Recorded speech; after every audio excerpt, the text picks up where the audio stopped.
Underground magical gold making well. Junapur नाम का एक गांव रहता है। उस गांव में शिवम नाम का एक छोटा मोटा धंधा करने वाला आदमी रहता है। वो पैसा कमाने की बहुत कोशिश करता है, लेकिन उसे वो जीत नहीं मिलती जो एक आम धंधा करने वाले को मिलती है। एक दिन ऐसे ही वो अपना काफी सारा रुपया धंधे में डुबा देता है। नाराज होकर रात को वो घर जाता रहता है। तभी जाते जाते उसे रास्ते में एक बूढ़ी औरत मिलती है। शिवम उससे पूछता है, अरे माँ जी, आप इतने रात गए अकेली कहाँ जा रही हो? आप कहो तो कहीं आपको छोड़ दूं? नहीं नहीं बेटा, मेरा कोई ठिकाना नहीं है। आज यहाँ तो कल वहाँ। तुम परेशानी मत लो बेटा। तुम कहाँ जा रहे हो? मैं तो अपने घर जा रहा हूँ चाची, लेकिन आपको छोड़कर जाऊंगा। बताओ चाची, कहाँ छोड़ूं आपको? अरे बेटा, मुझे तो बस अगले चौक में ही जाना है। मैं चली जाऊंगी, लेकिन तुम क्यों इतना नाराज हो बेटा?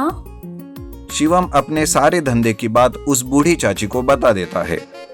चाची भी बड़ी हैरानी से शिवम की सारी बातें सुन लेती है। पूरी बात कहने के बाद शिवम कहता है, अब आप ही बताओ चाची, ऐसे में मैं क्या करूं? मुझे कुछ समझ नहीं आ रहा है। इसका एक रास्ता मेरे पास है बेटा। अगर तुम जाने में कामयाब हो गए तो तुम्हारा सारा कष्ट खत्म हो जाएगा।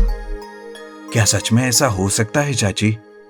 हाँ बेटा, लेकिन उस रास्ते में जाने के लिए बहुत बड़ी हिम्मत रखनी होगी, क्योंकि वो रास्ता बहुत खतरनाक है। आप वो रास्ता बता दीजिए चाची, क्योंकि उस रास्ते पर चलने के सिवा मेरे पास और कोई रास्ता नहीं। ठीक है बेटा, यहाँ से कुछ 50 कोस दूर एक जंगल है। उस जंगल के बीचों बीच एक जगह पर अंडरग्राउंड में बहुत ही गहरा कुआं है। तुम उस कुएं के पास जाओ और उस कुएं से जो भी मांगोगे वो सब तुम्हें दे देगा। बूढ़े चाची की बात सुनकर शिवम वैसा ही करता है। वो दूसरे दिन ही उस अंडरग्राउंड गहरे कुएं को खोजने के लिए निकल पड़ता है। कुछ ही दिनों में वो उस कुएं के पास पहुंचता है। उस अंडरग्राउंड कुएं के पास जाते ही कुआं शिवम से पूछता है, कौन हो तुम? यहाँ क्यों आए? अरे ओ कुएं, मेरी मदद करो। मुझे रुपयों की सख्त जरूरत है। मेरी इच्छा पूरी करो। मुझे ढेर सारा सोना दे दो कुएं। अच्छा, तो ये बात है, मैं अभी देता हूँ।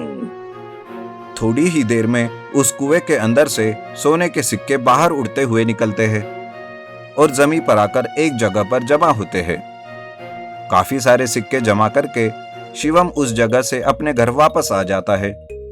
कुछ ही दिनों में उन रुपयों से शिवम अपनी प्रॉब्लम ठीक कर लेता है, लेकिन उसने यह कैसे किया, इस बात का पता उसका पड़ोसी लगा लेता है और वो भी शिवम के जैसे ही करने की सोचता है। सबसे पहले वो आदमी बूढ़ी चाची को पकड़ता है और उससे सारी बात पूछता है, लेकिन बूढ़ी चाची के लाख समझाने पर भी वो आदमी सुनता नहीं और उस अंडरग्राउंड कुएं के पास जाता है। मैं बाकी लोगों के जैसा नहीं हूँ जो छुट्टे में यहाँ से सोना लेकर जाते हैं। मैं तो एक बार में ही सारा सोना निकालकर यहाँ से लेकर जाऊंगा। ऐसा कहकर वो आदमी उस अंडरग्राउंड कुएं में उतरता है, लेकिन सोना उसे नहीं मिलता। आखिर कई दिनों तक वो वही उस सोने को ढूंढता रहता है, लेकिन ढूंढते ढूंढते वो ऊपर आने का रास्ता भूल जाता है और वहीं पर मर जाता है। Water tanker. चीतापुर नाम के गांव में राजू नाम का एक आदमी रहता था। राजू बेरोजगार था, कुछ खास नहीं करता था, आवारा की तरह घूमता रहता था। राजू गांव के चौपाल पर बैठकर आने जाने वाले लोगों को सताता रहता था। राजू के पिता बाबूराव उसी गांव में खेत में खेती बाड़ी करके अपना घर चलाते थे। एक दिन राजू चौपाल के पास जाकर बैठा हुआ था। इतने में उसके पिता बाबूराव वहां पहुंचते हैं। क्यों रे राजू, और कितने दिन इस तरह आवारा की तरह घूमता रहेगा? कुछ काम धाम कर सकता है कि नहीं? क्या पिताजी, मुझे काम करना पसंद नहीं है। अब मैं जो काम करना चाहता हूँ वो मुझे मिल ही नहीं रहा है, तो आप ही बताइए कि मैं क्या करूँ। इस तरह पिताजी से कहता हुआ राजू वहाँ से चला गया। कुछ दिन के बाद बाबूराव बूढ़ा हो गया, खेती बाड़ी नहीं कर पा रहा था। बाबू राजू से कहता है, राजू बेटा, कोई काम देख लो, अब मेरे से कोई काम हो नहीं पा रहा है। घर की सारी जिम्मेदारी आज से तुम्हें ही संभालनी है। अगले दिन राजू एक पर्ची देखता है। उस पर्ची में लिखा था, urgently wanted water tanker driver, salary 20,000, contact. Raju ने तुरंत उस पर्ची को देखकर उस नंबर पर कॉन्टैक्ट किया और तुरंत ही उनसे मिलने चला गया। अगले ही दिन से राजू उस वाटर टैंकर को लेकर घर घर जाकर पानी डालने लगा। कुछ दिन इस तरह राजू काम करता रहा। एक दिन राजू का दोस्त रामू राजू से मिलने आता है। क्यों रे राजू, क्या काम कर रहे हो? राजू सारी बात बताता है, जिस पर रामू कहता है, अरे राजू, तू कहाँ ये काम धंधे में लगा हुआ है? मैं तो गांव वालों को उल्लू बनाकर अच्छा खासा सेट हो गया हूँ। मेरे पास बहुत पैसा है। ये कहकर रामू वहां से चला जाता है। रामू की बात सुनकर राजू के मन में भी लालच आ जाता है। वो सोचता है कि मेहनत करके तो कुछ खास नहीं कमा पा रहा हूँ, क्यों ना चालाकी करूं। राजू के मन में अब लालच आ चुका था। उसने सोचा, क्यों ना पानी के टैंकर को 2 भाग में करके आधा पानी गांव वालों को और आधा पानी ब्लैक में बेच दूं। अच्छा खासा पैसा कमा लूंगा इससे। ये सोचकर अगले दिन टैंकर को लेकर एक गैराज के पास गया। बाद में उस टैंकर के पानी को गांव में डाल के बचा हुआ पानी ब्लैक में होटल में बेचता है। इस तरह से राजू कुछ दिन बहुत अच्छे से पैसे कमाता है, लेकिन कुछ दिन बाद गांव वालों को पानी कम पड़ने लगता है।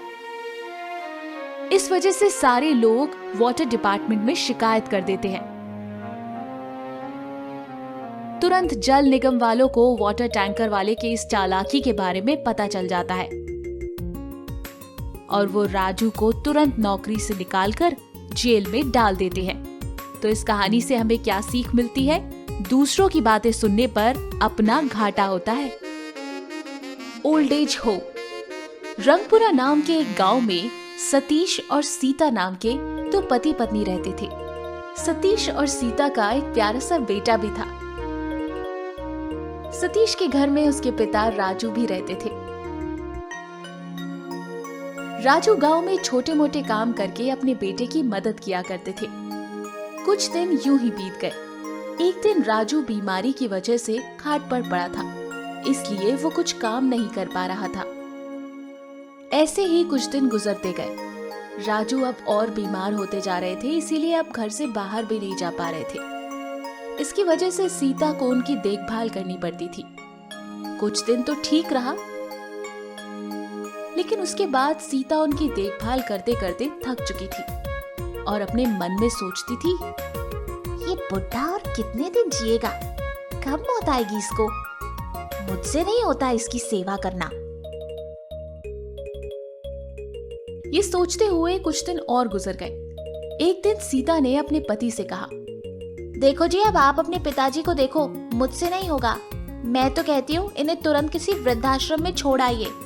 सीता की बात सुनकर सतीश ने कहा, देखो सीता, अब मेरे पिता बूढ़े हो गए हैं। इस हाल में मेरे पिता को वृद्धाश्रम छोड़ना अच्छी बात नहीं होगी। कुछ दिन सब्र करो ना। सतीश ने इस तरह सीता को कुछ दिन समझाने की बहुत कोशिश करी। फिर कुछ दिन के बाद सीता वही बात अपने पति से दोबारा कहने लगी। इस बार सतीश को कुछ समझ नहीं आया, इसलिए सीता की बात को उसने हाँ कह दिया।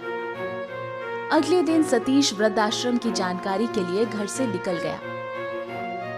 तभी सतीश का बेटा उससे पूछता है, पिताजी, मैं भी आपके साथ चलूं? मैं दादाजी के लिए वृद्धाश्रम की जानकारी लेने जा रहा हूँ। वह तुम्हारा क्या काम? पिताजी प्लीज मुझे भी अपने साथ ले लीजिए ना, प्लीज पिताजी प्लीज।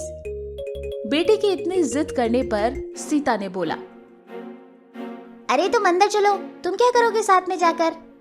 जिस पर उसके बेटे ने जवाब दिया, आप मेरे दादाजी को वृद्धाश्रम छोड़ने जा रहे हो, मुझे भी पता करना है उसकी जानकारी। मेरी शादी के बाद मेरी बीवी भी तो वही पूछेगी ना, उसके बाद मैं भी तो आप दोनों को वहीं छोड़ के आऊंगा, इसलिए मैं चाहता हूँ मैं अभी से ही जानकारी ले लूं। बेटे की ये बात सुनकर सतीश और सीता को अपनी गलती का एहसास हुआ। उसके बाद से उन्होंने अपने पिताजी का पूरे दिल से ख्याल रखा। तो इस कहानी से हमें क्या शिक्षा मिलती है?